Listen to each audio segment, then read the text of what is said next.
I haven't done any rum cocktails for a while, so it's about time we change that. So today, not only are we going rum, but we're going very, very tropical. Now, honestly, for me, tropical cocktails are the ultimate crowd pleasers. In the winter time, they're like a little taste of sunshine taking you back to the summer. And in the summer, they're your little kind of tropical escape, like imagining you're on a beach if you're not on holiday. And the best bit about this video is that you don't need any fresh ingredients or juices or anything like that. I've got 5 incredible drinks coming. The 5th one is on the slushy machine, and that'll come out in a bit. As for my favourite, it literally is trying to choose between your favourite kid. I would say this one because it's the last one, so stay tuned to the end of the video. And it really is good, but I think I'm actually going to go with this. This is just delightful. So for your first recipe, I am using the Hurricane cocktail as the base inspiration for this. 1, 2, and let's go lime juice, and you've got an incredible Hurricane cocktail. Okay, just to take this one step further though, what I am actually going to use is add some Giffard banana, again adding that in, and you've got an incredible Hurricane still. And then I'm just going to lengthen it out with ginger beer. All right, so while we're totally not making a Hurricane, that's the premise of this. So let's crack out our rum. Let's give you a close up of Dropworks and a barrel drop. I'll have to find out. I can't remember. I just looked on the back of the bottle, but skim read, it doesn't say. I think it's about 6 months old, but it might be less than that. But it's a cracking aged rum, perfect cocktail rum. 45 ml, 1.5 ounces. And one thing I love about that is the aroma. The aroma of that rum is incredible. Considering it's spent like no time at all really in a barrel compared to a lot of rums, that smells fantastic. Then I'm going for my Giffard banana creme du banane. There we go. I think this is better than Tempest Fugit in this one. A cocktail I did a week or so ago, a couple of weeks, whenever it was. Tempest Fugit worked better. As I always say, I think it's better to have both kinds of banana liqueur in there. Tempest Fugit for that luxuriousness, and a creme de banane, because they give you very different kind of vibes in your cocktail. Both banana, just very different tasting bananas. Anyway, 15 ml. Then I'm going for my lime juice. Again, as I keep saying, this is 99.9% lime juice, and then just the 1% is antioxidant that every single bottle of wine has got these days. So that, just treat that as proper lime juice. And then we come to the finest call, tropical mix. Now, most of their recipes actually call for 30 ml, 1 ounce. I've tested with both. I'm going 20 ml. That's not to say that I'm right and they're wrong, just that I think 20 ml is absolutely fine. But if you want extra fruitiness, extra vibrancy, you do 30 ml. But for me, I'm doing 20. Then after a quick shake, strain that into your favorite glass. I'm going for a highball, but you could do a Hurricane glass if you wanted to. Then I've actually got a little bit of a bottle here from a previous video, so I'm just going to top up with the Fever Tree ginger beer. oh, I love that. Of course, what we have sort of created is a riff on a mule, but the rum shines through, the tropical shines through, but you've got that subtle banana that comes in the back there. All that combines beautifully well with ginger. If you don't like ginger beer, don't use it. I would try and urge you to try ginger ale at the very least. But I think the ginger beer makes that for me. That is so good. That's me all over. Now, let me just give you the premise of this video. I wanted to keep it as easy as possible, but still while giving you inspiration and doing what I love to do and put little riffs on different cocktails. So all these recipes that are coming up are going to be using these 2 ingredients. So we're going to talk through exactly what the DNA of this is, the tropical puree mix, in a bit. But the rum, I'm just using Dropworks barrel drops. It is kind of like your aged, sort of easygoing cocktail rum. I think that's just going to work superbly well in all of these drinks. Of course, you can use other rums. You could go off into dark rums and white rums and Jamaican rums and do whatever you want to do. But I'm just using these for every single recipe. And then I'm going to give you inspiration of what else you can add to these to kind of make really good drinks. Now for the next cocktail, it's slushy time. The astute ones amongst you will realise that I'm filming this in 2 separate chunks and just putting them together by the power of editing. So I'm just doing a standard kind of rum punch here. 1 of sour, 2 of sweet, 3 of strong, 4 of weak, and a dash of spice to make it nice. All right. In here, I have got the 1 of sour, lime juice, the 2 of sweet, finest cool, tropical mix, the 3 of strong, the rum. I've run out of room here, but I just wanted to kind of do that. I'm just going to whack that straight in the old Slushy machine there. Perfect. And then what I'm going to do is my 4 of week, and I'm going proper pressed coconut water. All right. So this is actually the creamy sort of stuff. Well, it's got the flesh of the coconut in it. So let's just pour in here for ease. 1 and 2. Sorry, I did some Miss Better's aromatic bitters as well. That's my dash of spice to make it nice. So whack that in the old Slushy, the old Ninja. Boom, ready to go. We are well over the minimum fill. I'm just going to whack that on frozen cocktail, and yeah, we'll leave it there. And by the powers of editing, we'll come back to a frozen cocktail. And some 20-25 minutes later, it's just buzzed. It's nice and slushy. So let's just give this, look at that. This could be the best one yet. Perfect. Right, let's have, actually, we don't need a straw, do we? Look at that, that is proper. Can we see that in a close-up? Oh man, that is so damn tasty. Tropical notes, the rum notes. It was such an easy cocktail. But the coconut isn't vibrant, but it's just subtle in the background. I flipping like that. That is a great slushy. And that's what these things, you know, for the home consumers, this is probably the product from ABM that they want to go in the slushy machines, because it just works so flipping well. Now for your next recipe, again, we're bringing out our 2 constants. We're going to match that with lime. I'm using loosely the Jungle Bird as the base of this. And I say loosely because we are swapping a Campari for this. There's no paid endorsements or anything for this. I'm just excited by this for next year, because I know the spritz craze for bars is huge. Aperol spritzers, limoncello spritzers make so much money. I think Sarti came to market a little bit too late in 2025, but I think this could be big in 2026. See it, loosely speaking, as an Aperol alternative, but with mango, passion fruit and blood orange notes. That's the best way I can describe it, okay? So it's just that alternative to a fruitier, tropical alternative to Aperol. And I just think that's going to be a winner if they've got the marketing budget to come to market. And then just to complement that, ginger vodka from Dutch Barn. So start off with our rum, our Dropworks, our barrel drop rum. There we go. 45 ml, 1.5 ounces. That's what I'm going here. I have got some more ABV coming, some high booze. And that is in the form of Dutch Barn's ginger vodka.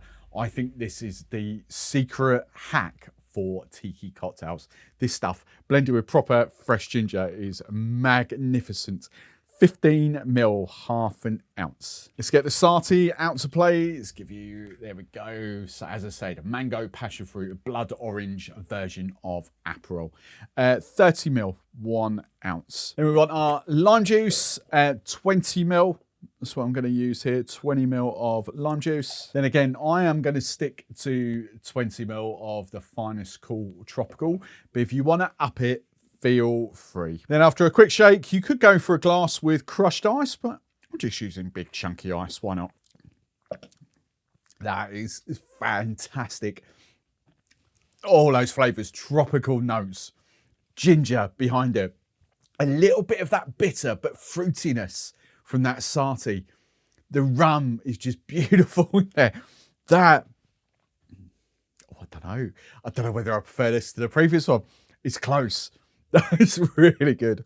So let me just take a minute to explain this called Finest Cool and a Puree mix, just to kind of eliminate any confusion that you may or may not have. See these as a very different product to Boiron Puree. These are 100% fruit, okay? These Puree mixes are aimed, so they're aimed at sort of high-end bars, probably, while you could use them at home, and lower volume pubs and bars. That's not what they're aimed at. They're aimed at sort of high volume and proper cocktail bars. The Finest Cool is kind of like the middle tier from the ABM range, American Beverage Marketers, I think that's what they're called. So they have the Real, which is the premium syrup. The most fruit you can have in a syrup for it still to be called a syrup is 40% of the bottle, and that's where most of those sit. They're most at the 40%. The Finest Cool is the next one down. So they're aimed at bars. You could have them at home, but they're mainly aimed at bars. Whereas Finest Cool is that crossover thing. Bars, yes. Mass market bars, yes. Home consumers, yes. Slushy machines, yes. That's where these come out. They have a slightly lower fruit content than the Real, but the important thing to note in here that it's still actual fruit puree. So there's still a higher fruit content than most syrups on the market. And then just to give you the makeup of the tropical puree mix, we've got lime, we've got pineapple, we've got mango, guava, and passion fruit.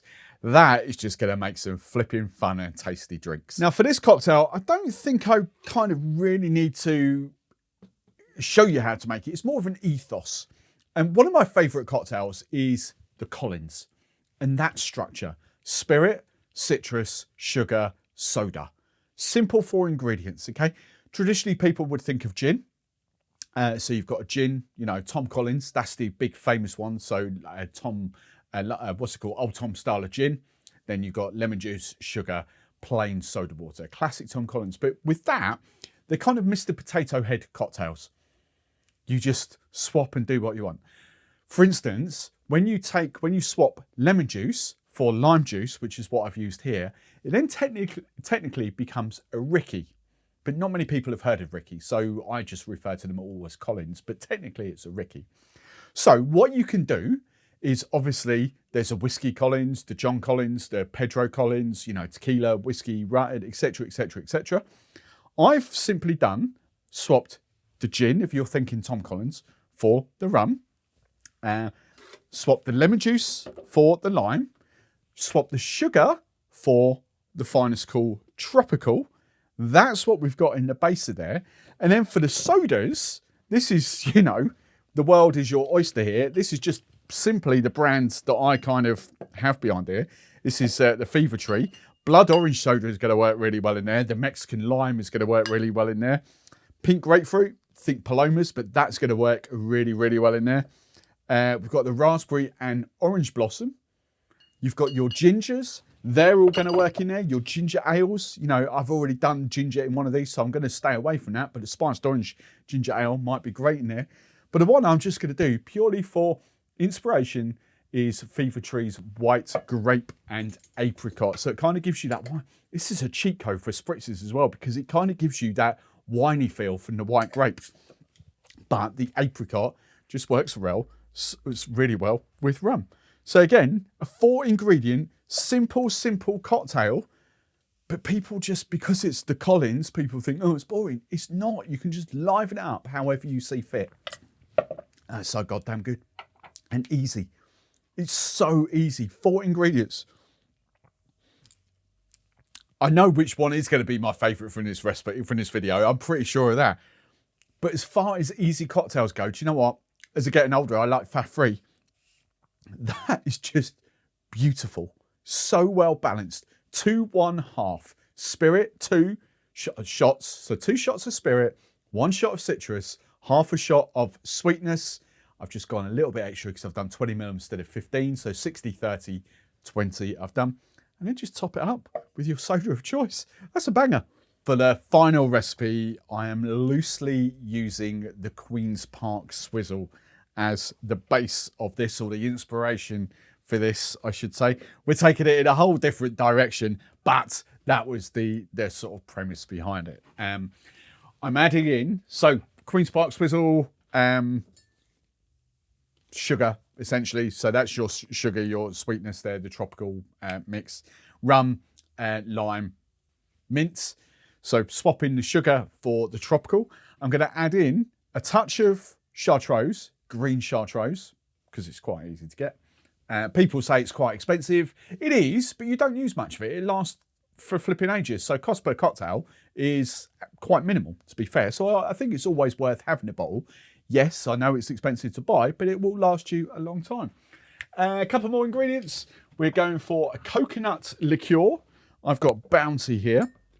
And then I just want to give this a subtle little spice note. So we are going for Ms. Better's capsicist sort of chili bitters. This could take the title of the favourite cocktail of the video.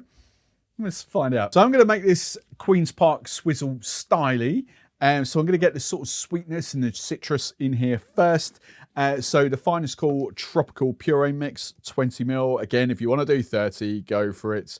But I'm just using 20. Going to match that with 20 ml of lime juice. Don't want to go too crazy with my coconut rum liqueur. I've got Bounty here. Tons better than Malibu. Absolutely not even a competition, but that's, you know, that's the category it is. It's not rum, it's a rum liqueur. At 10 ml, 10. Then I'm going for my chartreuse, green chartreuse. Let's just give you a little close up on that. What is it? I can never remember. 55? Yeah, dead 55. 55% ABV. Again, not much, just 10 ml. That's what I mean. 10 to 15 ml in most cocktails. You've got nearly 70 cocktails in there. Right, let's get some mints in. I've picked off what I think is, I've got shocking mint this week. About 12 decent mint leaves. That's what I'm going for. So just pick those off. Then we're going to put them in the palm of your hands. There we go. Perfect. Palm of your hand. Give me a little spank, Mojito style. And then just dump those straight in the glass. Now, can you make a Queen's Park Swizzle with normal ice by shaking it? You can, but I think it's the ritual with the Queen's Park Swizzle. And all right, this is not a Queen's Park Swizzle because we're taking it away from that, but I still think it's crushed ice. I think it's where it's at. Now, because of the chartreuse and because of the coconut liqueur in there, I'm not going for the full whack of rum. I'm going for 45 ml, but I'm going to do it in 2 stages. Let me just show you that again. Dropworks barrel drop rum. So 45 ml, 1.5 ounces. I'm just going to start off with 15 ml actually. Keep it nice and easy. 15 ml, half an ounce. Then we're going to take a long bar spoon, start to give that a churn. Dilute the ice a little bit, but we're going to bring all that flavour through the cocktail. Whack in some more crushed ice. Again, another churn just to get that dilution. Now I'm going to add the rest of the rum. So in this case, 30 ml, 1 ounce. Again, another churn just to combine those flavours. This is now where I'm going to add my Ms. Better's capsicist bitters. Look at those. This is like very much a just the taste in here. 8 drops is about my sweet spot. I kind of say 8 drops is kind of like Balti. What's the other one? I can't. Rogan Josh sort of level of spice. If you went 10 to 12 drops, you're probably getting up to more Madras. 15 drops, probably Vindaloo Foul. You know, 5 drops, slightly more than a Korma, if you like. So I'm just going 8 drops. Touch more crushed ice. Then it's a nice big bouquet of mint just to garnish. And that's the cool thing with Queen's Park Swizzles. Hopefully the close-up will pick that up. You know, when you're churning it with crushed ice, you get this proper frozen glass. It just looks amazing. I love that effect on there. Could use a julep tin if you wanted to. Right. Oh, damn. Oh, that's the favourite. Oh, there's so many layers in there. So many stunning layers. Tropical fruitiness, the rumness, subtle coconut. You forget the chartreuse, but then it just comes back. But the finish is that beautiful layer of spice, tropical spice. That doesn't go missing at all. But that spice note, that little bit of heat. Queen's Park Swizzle on tropical steroids. I don't know what you want to call that. That is flipping beautiful. So there we go, 5 tropical bangers all year round, including probably the best slushy I've made yet. This is flipping fantastic. Let me know what you think to these recipes, which one would be your favourite. If you've got any other ideas for the finest cool tropical mix, let me know.